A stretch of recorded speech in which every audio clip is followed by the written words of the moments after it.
Laurent Bazin vous informe sur Europe 1. On avait vu beaucoup de choses déjà à Marseille, mais pas les images que vous avez sans doute découvertes ce matin et le son que vous avez entendu sur Europe 1 notamment. Les détonations de Kalachnikov, c'est un commando cagoulé qui fait éruption dans une cité des quartiers nord, qui tire en l'air. Des policiers plus tard sont mis en joue. On a appris qu'un homme avait effectivement été enlevé. Le tout est filmé, largement partagé sur les réseaux sociaux. Et revoilà donc Marseille au cœur de la polémique. Comment sortir cette ville de la spirale? On va se poser la question ce soir. Évidemment, si vous voulez témoigner, je vous attends au 39 21. Venez discuter avec nous comme tous les soirs. On en parle avec le sénateur Stéphane Ravier. Bonsoir à vous. Bonsoir. Sénateur et ancien maire Front National du 14e arrondissement de Marseille. On est également avec Bruno Bartosetti. Bonsoir à vous. Oui, bonsoir. Depuis Marseille par téléphone, ça s'entend, du syndicat Unité SGP Police FO. Et puis on est avec notre correspondante Nathalie Chevance, qui évidemment a passé la journée à enquêter sur cette affaire. Pourquoi d'abord, Nathalie, ça a un tel impact ? Eh bien certainement parce que cette fois il y a le son et l'image, séquence incroyable de cette opération commando au cœur d'une cité. Plusieurs habitants n'ont pas hésité à prendre leur téléphone portable pour filmer la scène. Et beaucoup d'images circulent depuis hier soir, vous l'avez dit, des petites séquences de quelques secondes, mais qui sont tout de même extrêmement marquantes. On voit une dizaine d'individus, tous habillés en noir, le visage dissimulé, qui tirent en l'air, à l'arme longue, au pistolet automatique, une vingtaine de coups de feu. Le bruit est saisissant, des tirs méthodiques, pas d'affolement dans le comportement des voyous lorsqu'ils descendent de leur voiture. Ils sont calmes, déterminés, une descente dans une cité gangrénée par les trafics de stupes, comme pour intimider, marquer son territoire. Alors ce matin, certains habitants, les rares qui voulaient bien parler au micro, expliquaient effectivement avoir eu l'impression d'être comme dans un film. Et c'est vrai aussi que le grand public prend peut-être conscience avec ces images de ce qui peut se passer dans certaines cités, malgré les programmes de réhabilitation, ce qui est le cas à la Busserine, malgré les patrouilles régulières de la police. Des fonctionnaires de la BAC se sont d'ailleurs fait mettre en joue. Oui. Et on apprend ce soir qu'un chouf, un jeune guetteur, probablement a été kidnappé, jeté dans le coffre d'une voiture. Le procureur parle d'un témoin direct qui aurait vu la scène dans cette cité où il y a déjà eu des morts victimes de règlements de compte. Merci beaucoup Nathalie. Évidemment, vous restez avec nous. Bruno Bartosetti, on entend dire qu'il y a eu des sorties de prison récentes et que des hommes sont décidés à régler des comptes. Est-ce que c'est le cas ? Alors on peut bien sûr retenir cette piste-là. On est dans le règlement de compte à Marseille, comme on l'a compris. Mais avant de parler de règlement de compte, je reprends ce qui a été dit. Effectivement, on voit des individus très déterminés, très préparés. Et encore une fois, même si les images sont parlantes, là ça devient impressionnant quand on voit les images. Mais nous savons que nous avons en face de nous des guerriers. Nous policiers, nous ne sommes pas des préparés à affronter ce genre de guerriers bien préparés, tant sur un plan psychologique que sur l'armement. Donc pour revenir à ces sorties de prison, c'est inquiétant. Il y a aussi une reprise du territoire, une tentative de reprise de territoire, parce que leur fonds de commerce reste il y a une guerre des gangs, pour parler clair, il y a une guerre des gangs. Oui, voilà, on est dans une guerre de territoire, de gangs, pour reprendre un monopole, un fonds de commerce. Pour eux, je dis bien une cité, une résidence, ça peut être un fonds de commerce qui rapporte beaucoup d'argent en matière de stupes. Mais des collègues mis en joue, c'est fréquent à Marseille ? Alors vous voyez, lorsqu'on voit les images, on est toujours choqué et surpris lorsqu'on n'a pas l'habitude, et malheureusement pour nous ça devient une habitude. Bien sûr notre métier est dangereux, toujours pas reconnu comme tel, mais oui, nous avons un métier où nous sommes très exposés. Donc vous êtes parfois mis en joue effectivement par des trafiquants de drogue, ça arrive. J'ai bien dit mis en joue, Oui, mais parfois on se fait tirer dessus. Cible. Bien sûr, pris pour cible. Là, on peut retenir aussi le professionnalisme des policiers qui n'ont pas fait usage de leurs armes, tout simplement parce qu'ils ont protégé dans leur situation des enfants qui étaient à proximité d'eux, ou pas très loin en tout cas. Mais on peut remarquer d'ailleurs le sang-froid des policiers dans une telle situation.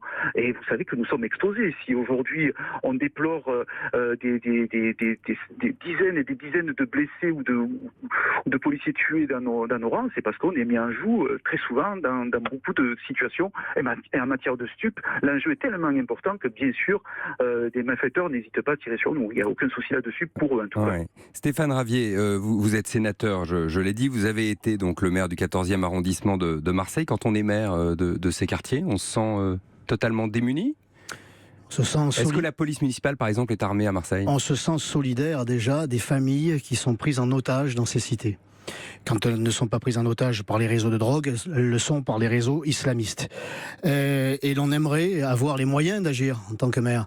Mais être maire d'un secteur à Marseille, eh bien, malheureusement, ça ne vous procure pas de prérogatives en matière de sécurité, ni même en hommes et en équipage de police municipale qui restent sous le contrôle du maire de Marseille, Jean-Claude Gaudin, et de son adjointe, Madame Posementier, qui nie le problème, qui ne s'exprime d'ailleurs jamais sur ce phénomène qui est en train de saper les fondements même de la ville.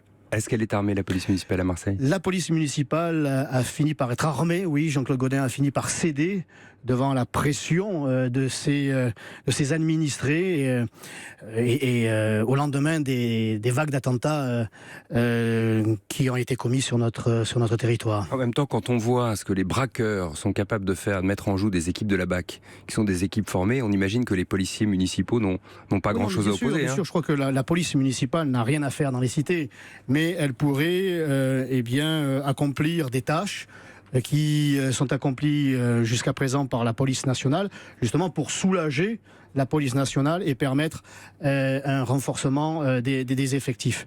Mais effectivement, nous avons affaire à des individus qui ne reculent devant rien, parce que lorsqu'ils ouvrent le feu, car ils ont déjà ouvert le feu, nous l'avons entendu par ce témoignage, mais de façon, je dirais, encore plus symbolique, à la cité La Castellane, il y a 2 ans, on dirait, alors qu'il y avait le Premier ministre et le ministre de l'Intérieur. Eh bien, les tireurs n'ont écopé que de 13 ans de prison, et donc ils ne feront même pas 10. Et au vu des sommes colossales que rapporte le trafic de drogue, eh bien, ils se disent, après tout, le jeu en vaut la chandelle. Et raison pour laquelle il faut mener une guerre, une véritable guerre au trafic de stupes, puisqu'il nous a déclaré la guerre.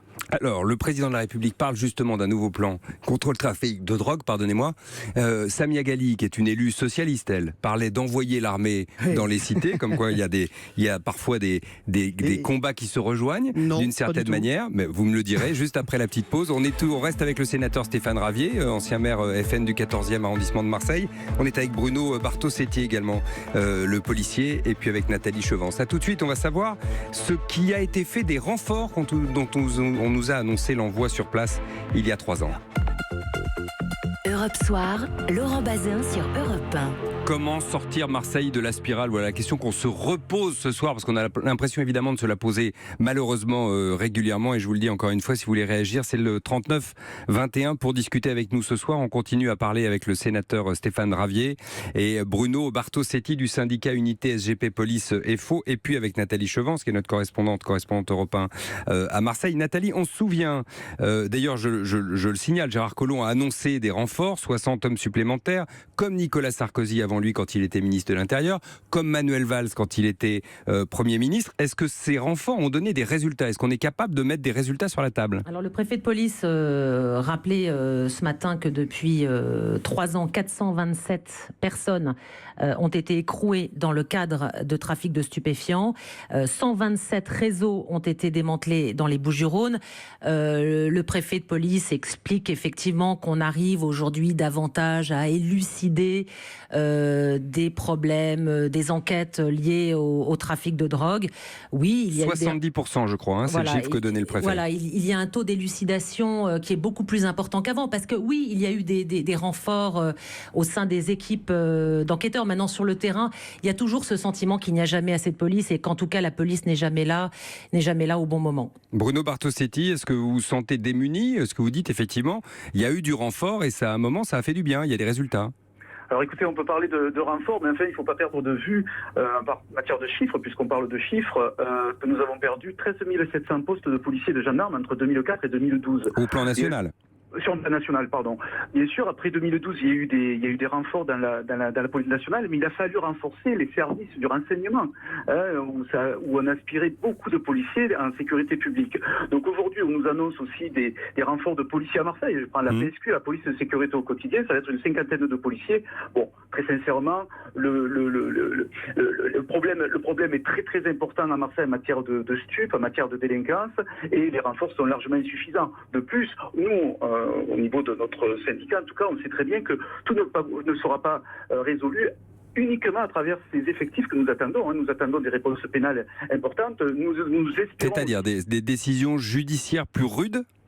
Beaucoup plus rudes sur certaines situations bien précises, notamment en matière de grand banditisme, en matière de stupes. Par exemple, vous trouvez qu'on ressort trop facilement ? Lorsqu'un policier également est pris pour cible, nous attendons des réponses pénales fermes et adaptées. Alors est-ce que c'est un manque de moyens pour la police, pour le ministère de la Justice peut-être, pour la police en tout cas, on manque de moyens également, mais je crois qu'aujourd'hui tous autour de la table, et ne rentrons pas dans des polémiques d'élections municipales ou régionales, de grâce, on demande aujourd'hui une véritable prise de conscience de tous les élus, parce que et tous les facteurs qui peuvent rentrer en ligne de mire sur la sécurité. C'est un problème sociétal. Tout ne doit pas reposer sur les épaules de la police nationale, même si nous attendons des renforts et des moyens pour fonctionner, parce que déjà que nous puissions travailler, nous, en sécurité, avant de sécuriser les citoyens, parce que vous avez le sentiment de ne pas être en sécurité vous-même comme policier à Marseille. Non, mais c'est pas un sentiment, c'est une certitude. À partir du moment où vous occupez parfois des voitures avec 2 policiers, vous n'êtes pas en sécurité. Et si vous êtes 2 par voiture, c'est tout simplement qu'on manque d'effectifs. Alors, lorsqu'on nous annonce 50 policiers de plus à Marseille, il y a un effort qui est consenti, c'est vrai, mais c'est largement insuffisant. Il en faudrait 250, 300 rien qu'à Marseille pour retrouver les chiffres corrects que nous avions avant 2004. Vous voyez bien qu'aujourd'hui, la délinquance, elle s'est développée. Vous savez, les quartiers nord de Marseille, vous prenez le 15e arrondissement, c'est déjà 48 cités, et vous avez 95% des personnes qui ont envie de sérénité, de paix, qui font confiance à leur police et qui nous soutiennent. Mais malheureusement, vous avez ce trafic de drogue qui est très important, et c'est très difficile, même si les résultats des policiers sont probants, c'est largement insuffisant. C'est vider la mer avec une cuillère. Voilà, c'est ça le problème des stupes à Marseille, ou certainement dans d'autres villes de France. Stéphane Ravier, on fait quoi ? Qu'est-ce qu'il faut faire ? Il faut plus de policiers, il faut plus d'agents du fisc, parce qu'il y avait une stratégie qui consistait à faire tomber par l'argent, notamment les trafiquants de drogue. Oui, c'est ce que je réclame depuis... C'était une stratégie mise en œuvre en 2002, après l'élection de Jacques Chirac. Et qui n'a jamais vu le jour en réalité. Il faut prendre justement la réalité en considération, cesser d'être prisonnier de ses lectures et de ses dogmes. Vous savez, moi je suis encore l'élu de ces secteurs. J'y ai grandi et j'y habite encore, comme Madame le maire, Madame Dangiot des 13e et 14e arrondissements. Donc nous sommes confrontés au quotidien à cette réalité qui veut qu'effectivement, encore une fois, ces trafiquants ont pris possession de ces quartiers. Ils considèrent que c'est des propriétés privées. Il y a des douaniers. Vous savez, moi, je me suis rendu à la Busserine il y a quelques mois. J'ai été contrôlé. On m'a demandé ce que je faisais là, qui j'étais, qui je devais rencontrer. Par les trafiquants. Par les trafiquants, et on m'a invité, entre guillemets, à quitter les lieux. Voilà. Et puis, si je n'avais pas quitté les lieux, on m'aurait invité de façon plus ferme. Eh bien, face à ces territoires perdus de la République, et je dirais même territoires perdus de la France, il faut y mettre vraiment les moyens. Pour l'instant, Emmanuel Macron, eh bien, bon an, mal an, nous fait du borloo, en réalité. Il nous fait du borloo, il n'a de vision qu'une vision sociale du problème. Je voudrais rappeler, pour la cité de la Busserine, pour celles et ceux qui pourraient croire qu'elle a été abandonnée. Dans cette cité, il y a une crèche, il y a une piscine, il y a une école flambant neuve, un stade flambant neuf, un collège, il y a des structures culturelles et il y a même le commissariat. Donc on ne manque de rien dans cette cité. C'est bien qu'il y a un autre problème, celui de la sécurité qui est à mettre vraiment en place, qui consiste à augmenter les effectifs de police. On a entendu 250 à 300 policiers, c'est bien le moins que l'on puisse obtenir en réalité. Et puis il faut expulser les délinquants étrangers. Il faut que le ministre de l'Intérieur français se mette en rapport avec ses homologues de pays qui fournissent, qui sont producteurs de drogue, pour exiger d'eux des résultats. C'est du donnant-donnant. Vous voulez que nous accueillions encore vos étudiants ? Eh bien, vous allez faire un effort pour lutter contre la drogue. Et ce que je réclame, moi, c'est effectivement qu'il y ait un grand plan de lutte anti-drogue via le ministère de l'Intérieur et le ministère des Finances. Al Capone est tombé pour trafic de drogue. Il y a plusieurs petits Al Capone dans ces cités. On doit pouvoir les faire tomber pour le même motif. Stéphane Ravier, merci d'avoir été avec nous, sénateur et ancien maire, je le répète, Front National du 14e arrondissement, 13e, 14e arrondissement de Marseille, pour être précis. Merci à Bruno Bartosetti d'avoir été avec nous également, du syndicat Unité SGP Police FO, et à notre correspondante Nathalie Chevance.